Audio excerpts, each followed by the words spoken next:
Throughout their history, the Lakers have had a long line of dominating big men.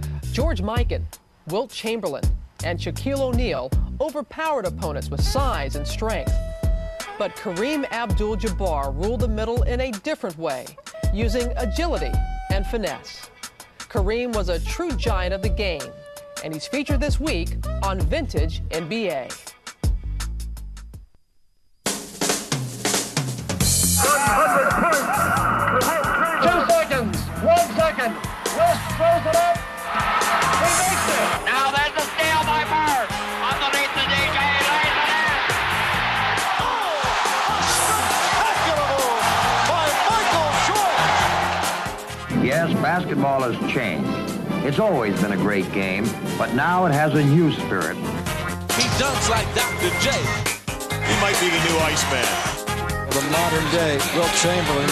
He looked like Magic Johnson. The future has arrived. You are watching what greatness is all about.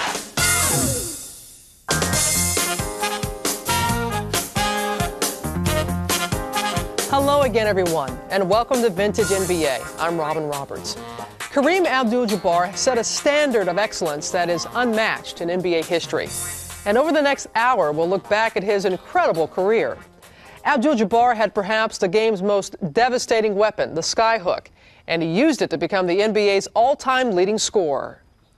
During his last 2 seasons, Kareem's Lakers faced the Pistons in the finals, and watching was a young fan in Detroit who grew up to become an NBA All-Star. He's Chris Webber of the Sacramento Kings, and this week, Chris is in the chair. The captain, Kareem Abdul-Jabbar, number 33. Skyhook goggles and low-top sneakers. I don't believe my eyes. What a play. Oh, what a pass to Cooper, who scored. How did he see it? I think that every team needs an anchor, and I think on that team he was their anchor. It wasn't showtime with 30 seconds to go in a tie game. They're slowing the ball up and throwing it right into Kareem. The ball goes into Kareem at 4. I don't think Kareem knows it. 3. Now he knows it. A 15-footer. Good! It's into Kareem. Kareem swing left. Right hand 12-footer. Good! He was just the stabilizer and the foundation of their whole franchise and dynasty. Kareem was definitely a physical player, but he revolutionized the center position, I think, with his finesse. I think that it was unique to see a big man with so much finesse as he had. I remember him just making one of the toughest shots in the game, and that's the skyhook. He let you bump him, and he just took his time and took a step out and gave you a hook shot from 15 feet out. That's a tough shot. Unbelievable. Oh, my. What a hook shot. What a shot. It flipped it over his head, and the darn thing went right through. 7 seconds. Minkles. The skyhook. Kareem with a big pressure shot. I've never seen anyone make 2 skyhooks in a game. I've never seen that in the NBA. And actually, if you take a skyhook and miss it, someone will think you're not being serious because of how difficult that shot is. I think the unique thing about his skyhook is that he brings his arm all the way out, and with his wrist, he flicks it. And he doesn't cheat, where a lot of us just come up and try to guide the ball in. He really shoots the ball and follow through. It's like a jump shot. Man, I used to have a pair almost like this in school. I wanted to be like Kareem. I wonder why he used to have them. Did he used to get hit in the eye or something like that? Those the original ones? We used to wear those like 88 just to go to parties. These look like the ski goggles, like he was going skiing after the game or something. Maybe I need to wear them. It'll help my shot a little bit more. Webber, with a lot of room to work, goes to the jump hook, rolls off the iron, out the right side. Again, a tough roll. I define courage as recognizing when something needs to be done and doing it, even when there are easier choices. I think what he's saying here is that basically courage is defined at the hardest times of your life, not just when you're sitting on top, and that's what he respects the most. And his book has a lot of positive stories and shares a lot of good things, and I think that's why we respect Kareem the man, not just for what he did on the basketball court, but for things like this. The the one thing that I admire about Kareem the most is his championships and how he did it on each level. He was a high school legend, and how he went for Coach Wooden and kept on winning, and then finally how he won with the Lakers. Playing 20 years, that means that he got every single inch of championship that he could out of his body. If I had that many championship rings, I don't know if my friends would like me that much, because I have a lot to talk about. Chris and Kareem had similar stories in at least one respect. Both were #1 draft picks who were traded early in their careers. And it worked out well for both of them. Abdul-Jabbar won 5 NBA titles in Los Angeles, while Webber sparked the resurgence of the Kings, leading them to 2 consecutive playoff appearances. We'll have much more on Kareem's professional and personal journey when we continue in just a moment. Kareem was one of the most beautiful players I've ever watched in my life. He had grace, he had style. He had the greatest shot that the game has ever seen. I have never seen an offensive weapon in any sport like that sky hook. It was one Mother's Day. Kareem got hot on me. He was making a hook shot. Right-handed, we knew he could shoot the hook shot. Well, this day he makes 4 left-handed hook shots, then another right-handed hook shot, another hook shot, another one. It got so bad, man, I went home, I was laying in bed, I was dreaming, oh no, not another hook shot, no, not another one. Well, if it's any consolation to Darryl, there are many other players who had that same nightmare. For 2 decades, Kareem Abdul-Jabbar unleashed his skyhook on opposing centers. But it wasn't just the shot that made him so effective.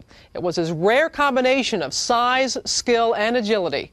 During his career with the Bucks and the Lakers, Kareem was a dominating force. And in 1984, he broke Wilt Chamberlain's all-time scoring record, fittingly, with his trademark shot. Magic right side. Kareem post up. They go to Kareem. Kareem backs in. Hook shot. It's up. Let's go. Let's go. In the history of professional basketball, Kareem Abdul-Jabbar. In his 20-year career, Kareem Abdul-Jabbar not only rewrote the NBA record book, he changed the way the game is played. Traditionally, a center was post up, robotic, catch it, pass, pick. And don't go outside of about 8 feet. Kareem came in and he could shoot a sky hook from 10 feet out. Kareem was one of the most beautiful players I've ever watched in my life. He had grace, he had style. He had the greatest shot that the game has ever seen. I have never seen an offensive weapon in any sport like that sky hook. And that sky hook was just poetry in motion. See, when he get down real low, that means he's mad. He's gonna score 30 or 40 tonight. Now, when he stands straight up, he might only give you 25. But if he down low, you're gonna get 40. It didn't matter if you had 3 guys on him. The whole team counted 2 points. So beautiful. Growing up as Lou Alcindor in Upper Manhattan, he literally stood head and shoulders over everyone else. As a high school star at Power Memorial in the early 60s, he learned the fine points of the game by studying Bill Russell and the Boston Celtics. I watched them play a good 20 or 30 times in Madison Square Garden. They used to play a lot of doubleheaders there at that time. And you talk about professional seminars. They'd get the ball in transition like that when he'd block a shot and beat you down the court and get a high percentage shot. That strategy is basically John Wooden's strategy. Under legendary coach John Wooden at UCLA, Alcindor continued his basketball education, and he became the nation's top college player, leading his team to 3 consecutive national championships. This 7-foot, 1.5-inch giant is largely responsible for the unbelievable records the Bruins have set in the last 2 seasons. He's agile for his size and a superstar in the making. The willingness to sacrifice individual talent for the goal. I mean, that was what I learned in high school. That's what I learned from John Wooden. Selected #1 by Milwaukee in 1969, Alcindor quickly achieved NBA stardom. He led the Bucks to the title in 1971 in just their 3rd season of existence. He was just so fluid. He was so unstoppable. He had the shot that nobody could deal with, the sky hook. Anytime he wanted to score, he could score. He had established himself as the game's best young player. Yet Alcindor, preferring solitude, shied away from the spotlight. He was different. You know, I mean, he brought a different mentality into the game as a person that we had never seen before. He had a jazz man's mentality. He was very kind of aloof in the way that, and I think very much self-conscious about being an artist. Converting to Islam, he changed his name to Kareem Abdul-Jabbar, meaning noble servant. The move further confounded many fans. I think that created some public misunderstanding of him being aloof. America is about individuals, and I just did not come from the same mold as most individuals in this country, and that was considered in various ways at that time, sometimes with alarm. I remember reading No Man is an Island, but Kareem gave it a shot. That kind of summed me up in those days. After joining the Lakers, Kareem, like everyone else, was overwhelmed by the arrival of Magic Johnson in 1979. Ford sends it to Kareem. Sky hook up and good. Lakers win. Kareem Abdul-Jabbar has given the Los Angeles Lakers a victory. And Magic Johnson is out there celebrating like they just won the NCAA championship. Say, Buck, we got 81 more games. Quit choking me. Led by Magic's infectious enthusiasm and Kareem's stoic pragmatism, the Lakers created Showtime, demolishing opponents with their vaunted fast break. Our whole goal was to run you into the ground. And the big fella be down court just waving it. Okay, whenever y'all can't get a basket, then call me down. I was a fossil from the earlier age, playing with younger players, I guess. With Magic running the break and Kareem manning the middle, the Lakers won 5 NBA championships during the 1980s. And in the process, they helped Abdul-Jabbar find inner peace. It's funny, the last 10 years were much better than the first 10 years because we were enjoying some professional success. That deflected a lot of criticism and in turn made it easier for me to smile and, fit in. As his remarkable career began drawing to a close, Kareem finally received the appreciation of fans around the league who saluted him for all that he'd accomplished. It was wonderful. I really enjoyed it. I had no idea how many people's lives it touched until after I retired. Kareem Abdul-Jabbar, to me, was the greatest player to ever play professional basketball. By the time he left the game in 1989, Kareem had compiled a staggering list of achievements.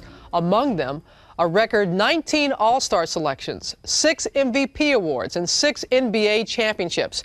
He scored more points and blocked more shots than anyone in league history. But his talents weren't confined to the basketball court. No, no, no. When we come back, Kareem goes Hollywood. First, here's a look at what was happening during his rookie year, 1969.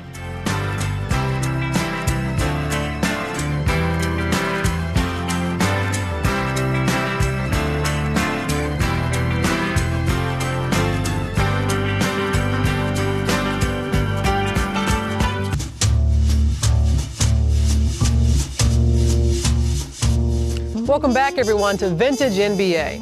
When you look at Kareem Abdul-Jabbar's career, what stands out isn't just his greatness, but the fact that he sustained it for such a long period of time. And if you log on to NBA.com, we see that Kareem played 20 seasons, second only to Robert Parrish on the all-time list. He played from 1969 to 1989, and during his career, the times were a-changin' in many different ways. For example, in those 2 decades, the United States had 6 presidents, from Lyndon Johnson to George Bush.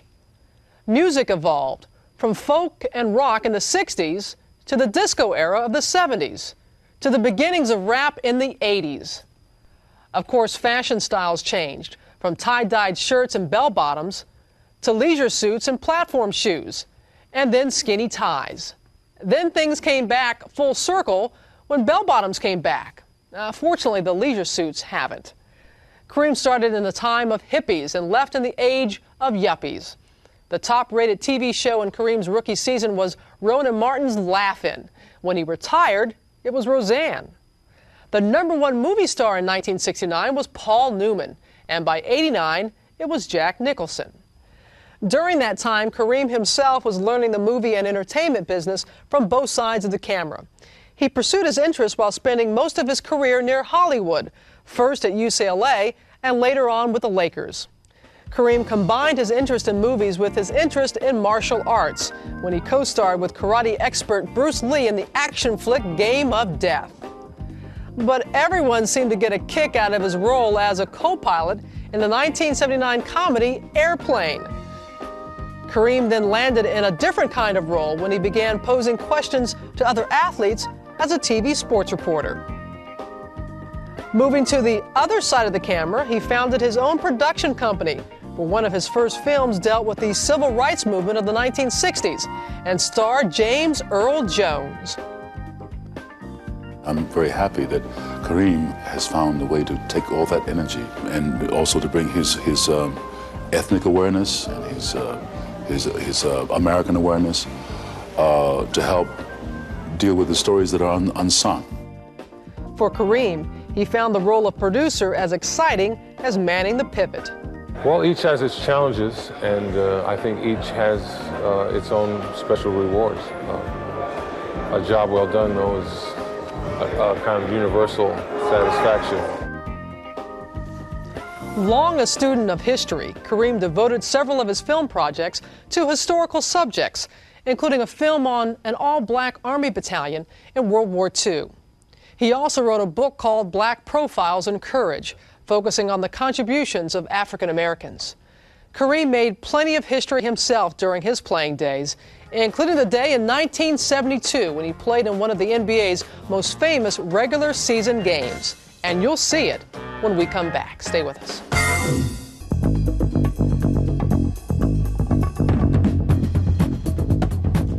Back in 1972, Kareem Abdul-Jabbar and his Milwaukee Bucks were the defending NBA champs. But the Lakers were the talk of the league and the entire sports world for that matter. Los Angeles won 33 consecutive games, a pro sports record, and they took their streak into Milwaukee in what was billed as the Dream Game. It's the subject of this week's Airwave Archive. The date, January 9th, 1972. The place, Milwaukee Arena. And here's the call from Keith Jackson and Bill Russell. Our officials for this afternoon's ball game, two of the best in the business, Richie Powers and Mendy Rudolph. The tip, and Milwaukee controls it. The Bucks are wearing white. Number 14 is John McLaughlin. Number 1 is Oscar Robertson. Number 10 is Bobby Dandridge. Number 18 is Curtis Perry. Lou Alcindor, as he was known last year, his official name now is Kareem Abdul-Jabbar. Underneath the Dandridge is good. So Jim McMillan comes up court as Milwaukee takes the ball. Gail Goodrich, number 25 for the Lakers in blue. John McLaughlin on him. Gale spins and shoots and misses. An air ball cleared by Dandridge of Milwaukee. The Bucks getting the first points, and they have the ball now as Oscar brings it down. It is Jerry West. He missed the shot. The tip is good. And Jabbar will get credit for the basket, and Milwaukee jumps to a 4-0 lead. Goodrich has it. Jerry West is number 44. Happy Hairston, number 52 in blue. Happy shot from outside. Comes off. Chamberlain for the tip, and Jabbar comes down with it. And here come the Bucks leading 4-0 in the opening minute of play. McLaughlin with a 3-inch advantage in height over Gail Goodrich. It's Jerry West now on Dandridge. As Dandridge works off the baseline, misses badly. Inside, they come out with it and throw it right over here to West. So it's a turnover on Los Angeles, and he gets a grin from Oscar. It could be the Lakers are a little tight. They have won 33 consecutive games. This is the first time they have played here this season. Here is Abdul-Jabbar inside against Chamberlain. He got it. It is 6-0 Milwaukee in the first minute and a half. Oscar after Jerry. McMillan over Dandridge. Jimmy McMillan gets Los Angeles' first points of the afternoon. It is 6-2, and they try to break it with McLaughlin. Goodrich spoils it. Obviously trying to go to McLaughlin, who has the height advantage over Gail Goodrich, but that time Stumpy read it and broke it up. It is McMillan on Dandridge. Jabbar and Chamberlain. He's at 2 in a row over Wilt. He has a total of 6 points, and it's 8-2 Milwaukee. They try to go inside to Abdul-Jabbar. Chamberlain gets the ball. Nice play, but he is forced out of bounds, and the Lakers will keep it. No, he will not. It'll go to Milwaukee. In the collision of the big men, Wilt went over the line, and the judgment of Richie Powers, who was right there, the ball should go to the Bucks, and they have it. Here's Jabbar again, working against Wilt. That time, Wilt got a piece of him and fouled him. I think here we have, in the battle of the big men already, Bill, we have Abdul-Jabbar trying to get the emotional edge early. Yes, he's trying to establish position, so to speak. He's taking it straight to Wilt, maybe to try to discourage him and get him down. I think this is probably a good strategy, since it seems to be working, so it's pretty good. So that, I guess he's trying to get psychological edge early in the game. He misses the second free throw. It is 9-2 Milwaukee. We have 9.5 minutes to go in the first period. Gail Goodrich. That's Jerry West. In the corner, it's McMillan. And it comes out. The rebound by Hairston. There's a mistake on Curtis Perry there, not screening out Happy Harrison. That happens to young guys. They forget sometimes. They don't concentrate as much as they have to. The Bucks by 5. Curtis Perry. It's Oscar out of the corner. Wilt Chamberlain lost the rebound to Perry.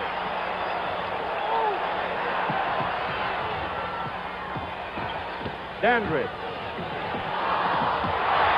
Perry loses to Goodrich. And Gale is out of there with it. Hairston is open. Goes to McMillan. His favorite shot. Missed it. Hairston. Goodrich over McLaughlin. Basket by Gail Goodrich. So Gail Goodrich scores. He's averaging better than 26 per game. 8.5 minutes to go, first quarter. It's 9-6 Milwaukee. Abdul-Jabbar against Chamberlain. Wilt took it away from him. Jerry West is fouled. He'll shoot 2. Foul on McLaughlin. John McLaughlin making the switch, trying to pick him up as he started his drive. The Lakers had a 4-on-3, and West saw a hole, drove through it, foul, shoots 2. Season average, you see. Milwaukee, 4 out of 7 from the field. Los Angeles, 3 out of 8. Jerry at the line makes it a 9-7 ball game. Bucks lead by 2. So Jerry West of West Virginia holds the Lakers within a single point here in the first quarter. There is not a vacant seat in the building. Curtis Perry. McLaughlin is open. That's a mistake that Goodrich can't do. He couldn't steal the ball from Jabbar anyway, and he left his man wide open, so he's got to stick with his man rather than going in a position where he's not going to really do anything. Chamberlain, slam dunk. That was a great pass by Goodrich. That's what you got to do against both these guys. You got to penetrate and pass off. And we've got a timeout with 7:51 to go in the first quarter here at the Milwaukee Arena with our score, the Bucks 11, the Lakers 10. With their 33-game winning streak, the Lakers destroyed the previous record of 20 set by the Bucks one season earlier. Now, what made the streak even more impressive is that 16 of LA's victories came on the road. And it may be one of the NBA's most unbreakable records because no team has come close to it since. But the streak was on the line in Milwaukee. And speaking of streaking, here's something to think about as we head to break.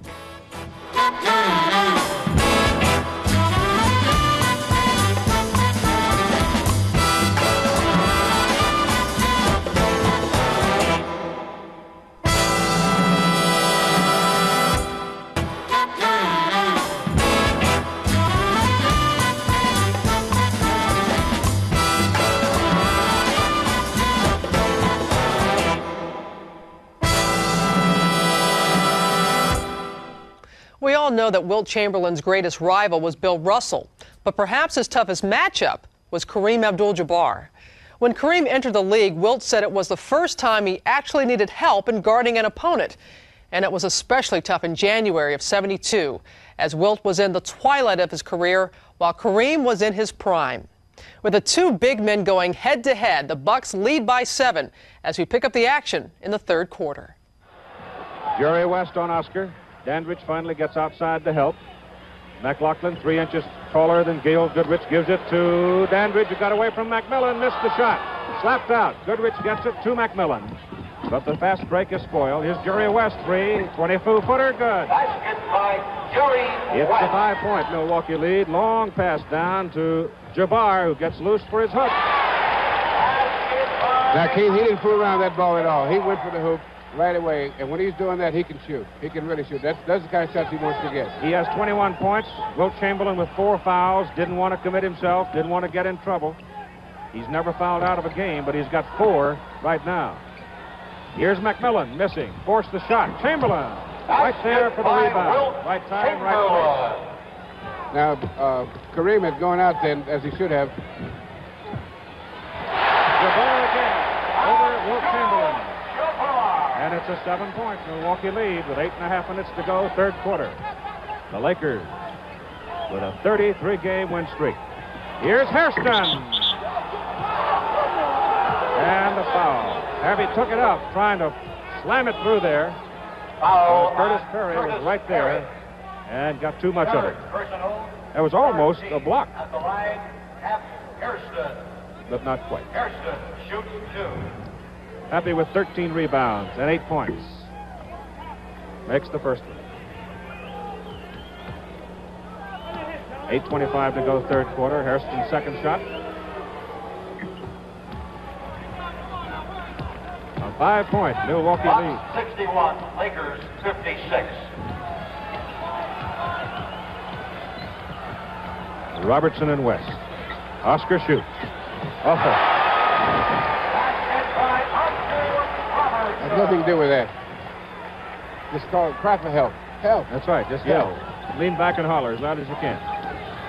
Jerry West trying to come back. He's fouled by Dandridge. Here it is. Foul on Bob Dandridge. See Dandridge come across. Third personal. There, Dandridge comes across, hooks him on the arm. Jerry West at the line for the Lakers. Jerry, 11 points, 3 out of 8 from the field, 5 out of 6 from the line, 6 out of 7 as he makes it. 1 free throw.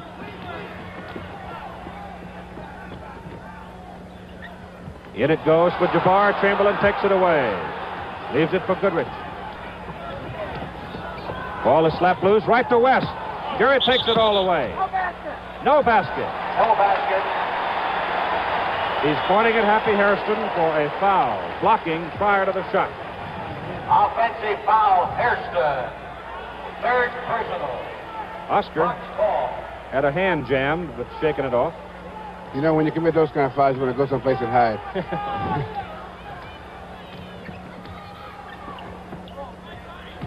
A 6-point Milwaukee lead. McLaughlin, good fake, gets Goodrich up. Jabbar follows the rebound. More or less, look what I found, and scores. Now, that was a good move by Jabbar. He gave him a little motion so he couldn't get set. Defense.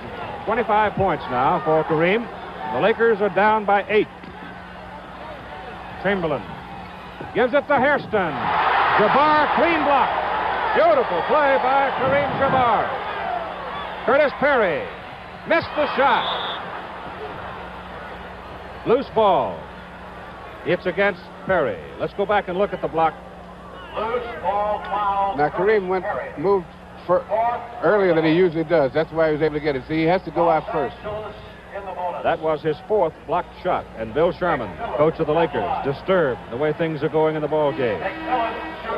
Chris, that foul on Curtis Perry, you expect that. When a guy misses a layup, almost, unless he's an old pro and really thinks about it, he'll commit a foul almost right away. Because he's trying to make up for it right away. Right. And you got to control yourself. If you don't, you get in foul trouble. That's right. Jim McMillan, backcourt foul, 5th team foul, and McMillan shooting 2. John Block, number 34. You see him there, his return to the lineup. He had 11 big points in the first half. It's 65-59, a 6-point lead for Milwaukee with 6:55 to go in the third quarter. Here's Block now with Hairston coming out to check him. In it goes to Jabbar. silky move. He's 5 for 5 in the field in the third quarter.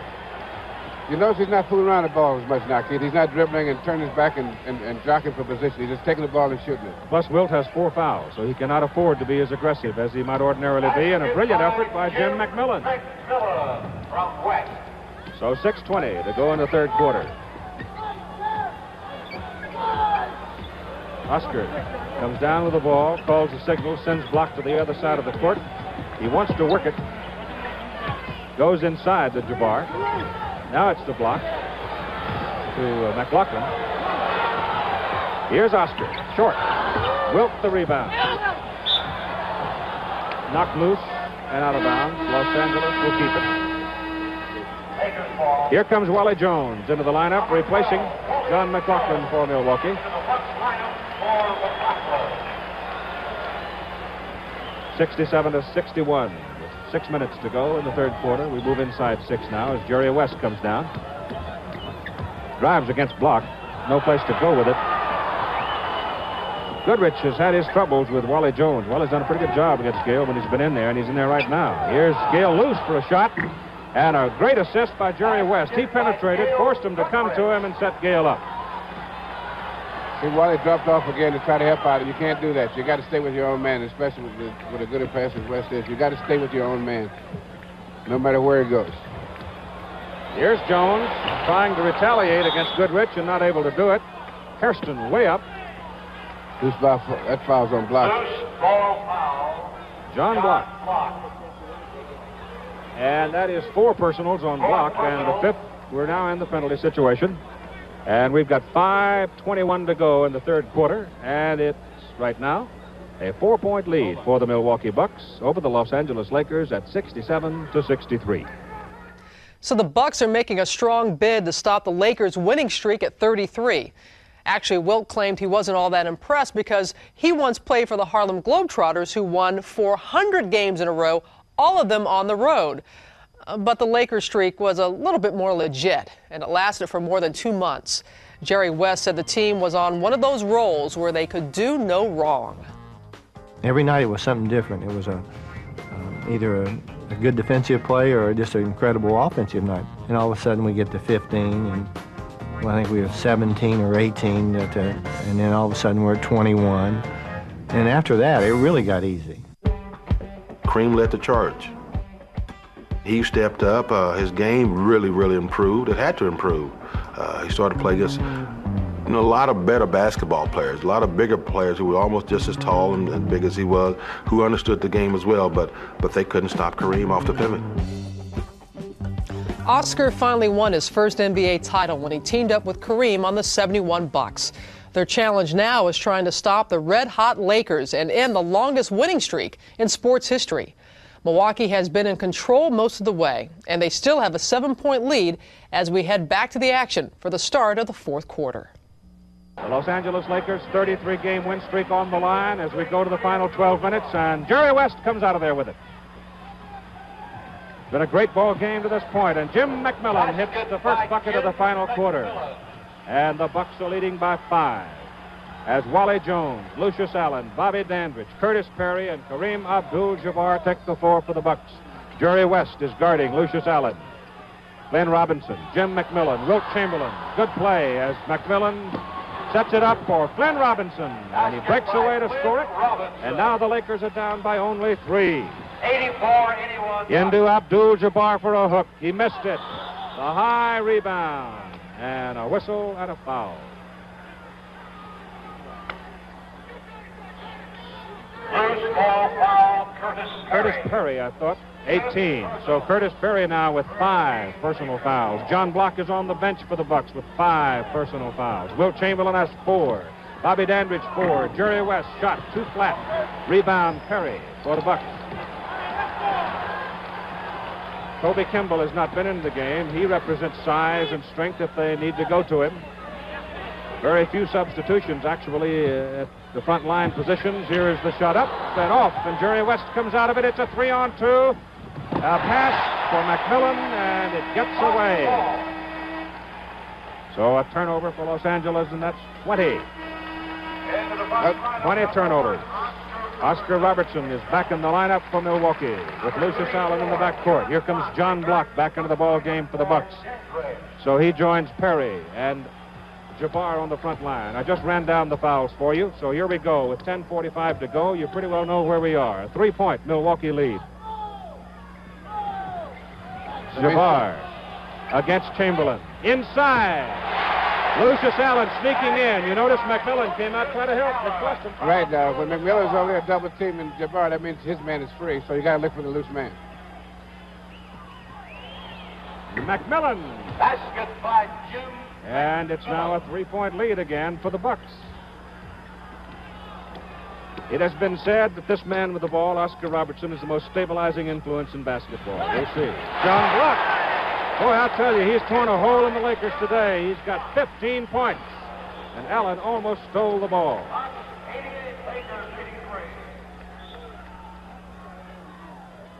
McMillan comes back to help now as the Bucks put on the pressure in the backcourt. Jerry West brings it up. 9:55. Jerry trying to get by Oscar. He does. He hooks it back. Intended for Chamberlain. Gets away. Hairston tries to save it and can't do it. Well, that's twice now. The Lakers have come down here in the opening moments of the fourth quarter and turned it over.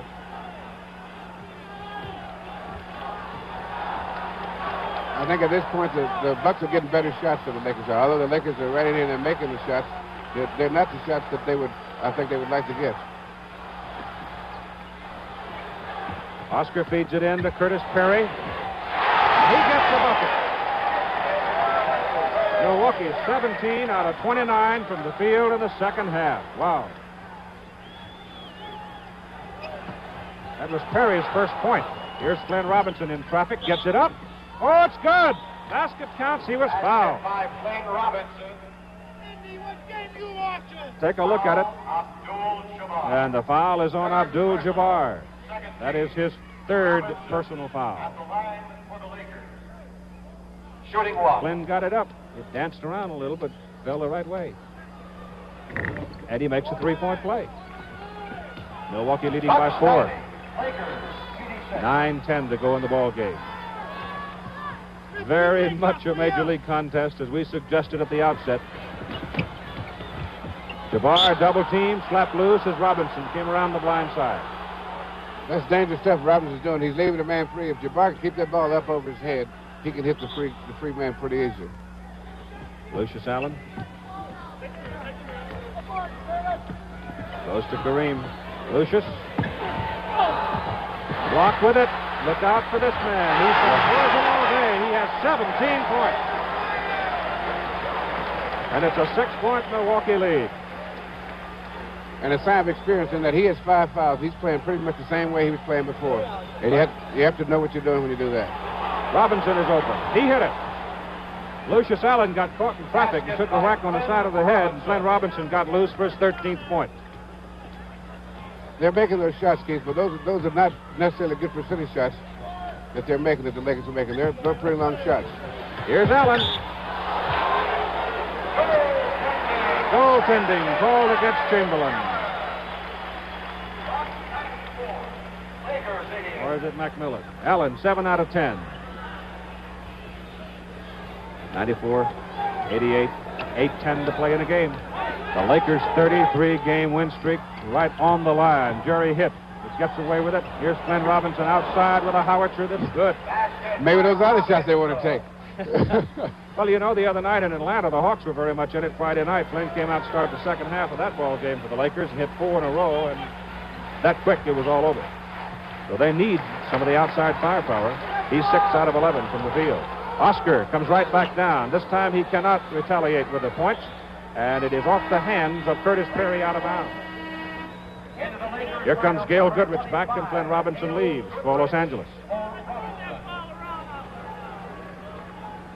So the question keeps running through everybody's mind, is this where the Lakers' streak stops? So I'll tell you, if you've got to lose a streak, it's not a bad place to lose it. Here's the shot by Goodrich. Chamberlain inside has the ball, but has to come out with it. Here's Jerry West on the baseline. Here's Hairston, has it knocked out of his hands, out of bounds. L.A. will keep it. A 4-point Milwaukee lead with 7:20 to go in the ball game. 94-90.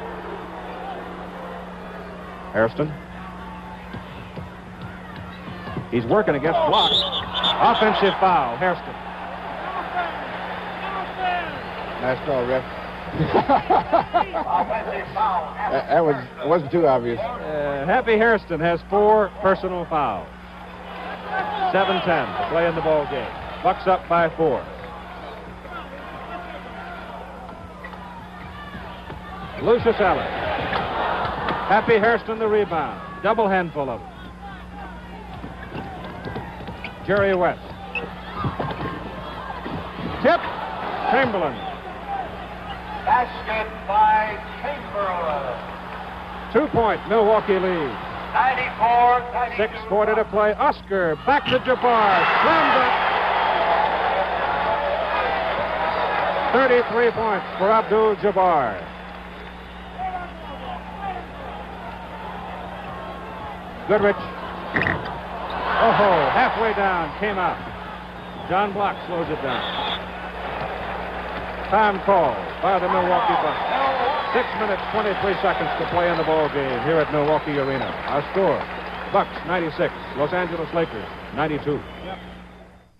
The Bucks pulled away to win that game 120-104, snapping the Lakers' streak. And the star was Kareem Abdul-Jabbar, who finished with 39 points and 20 rebounds. LA did go on to win the title that season, and it was just 3 years later that Kareem was traded to the Lakers, where he helped them build a dynasty in the 80s. His legacy, of course, was the skyhook, and we'll look at some of the game's other hookshot artists when we come back. We're at about 152nd Street and Amsterdam Avenue in Manhattan, and this is where I first really started playing competitive basketball with the guys in the neighborhood. People waiting to play would shoot on this basket here and kick the breeze around.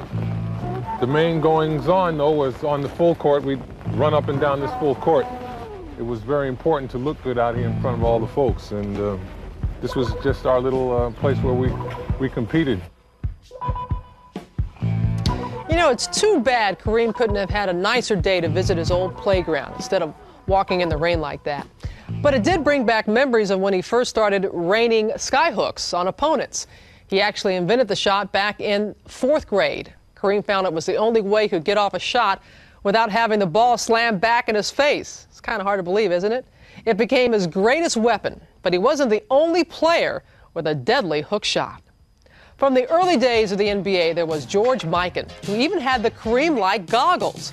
The Minneapolis Lakers star had an unstoppable hook shot, and making him even more effective was that he could hit it with either hand. Another pioneer was Neil Johnston, who unleashed his sweeping hook back in the 50s. Neil used the shot to lead the league in scoring 3 consecutive seasons, while leading the Philadelphia Warriors to the 1956 title. In the 70s, Bob Lanier brought his left-handed hook to the NBA. It helped make him one of the game's best centers, as he averaged 20 points and 10 rebounds a game during his career with the Pistons and the Bucks. There was 7'2" Artis Gilmore, who may have been best known as a shot blocker.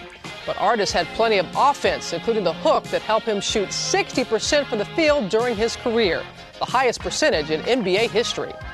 Magic Johnson, I know, was a point guard, but he took notes from Kareem on the skyhook and mastered his own version, which he called the Junior Skyhook. And Magic used it to beat the Celtics in Game 4 of the '87 Finals, sending the Lakers on their way to the title. There's another version of the shot, the jump hook, and one player who has it down pat, Toronto's Kevin Willis. Whether it's the hook or a different kind of shot, every player has their own go-to move. I think Shaq jump hook is just becoming unstoppable now, because he's so big, and then he's turning down and he's facing you up, and then he's spinning. He's doing a lot of other things besides overpowering you now. I think right now, I have to say Karl Malone and his fadeaway. I think that he has a shot right now that he gets it. He has the ability to fade away and make that shot pretty much every time. And every time he shoots it, you say, well, he can't make that one, and he keeps on making it. To the fadeaway. Tim Duncan's shot off of the glass is probably his signature move, and probably the most consistent shot that you see in the NBA right now. There goes Tim Duncan looking to tie his career high. He's got 40. He's got 42. He's unstoppable. And that's old school. Well, if you like Tim Duncan's old school bank shot like I do, or any other trademark shot, you can tell us about it by logging on to NBA.com and checking out Vintage NBA in the history section. You can also give us your thoughts on Kareem Abdul-Jabbar and read about one of his greatest games, the day an aging Kareem found his fountain of youth in the 1985 NBA Finals. We'll be right back.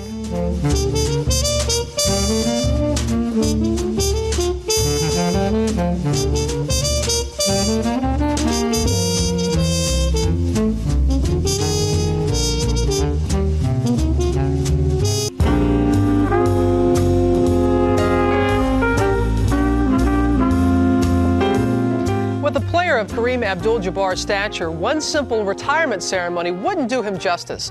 So during his final season, Kareem was honored in every NBA arena. His Laker teammates presented him with a rocking chair, and fans around the league had a chance to say goodbye to the master of the skyhook. The shot was his signature, and he used it to write his own indelible chapter in NBA history.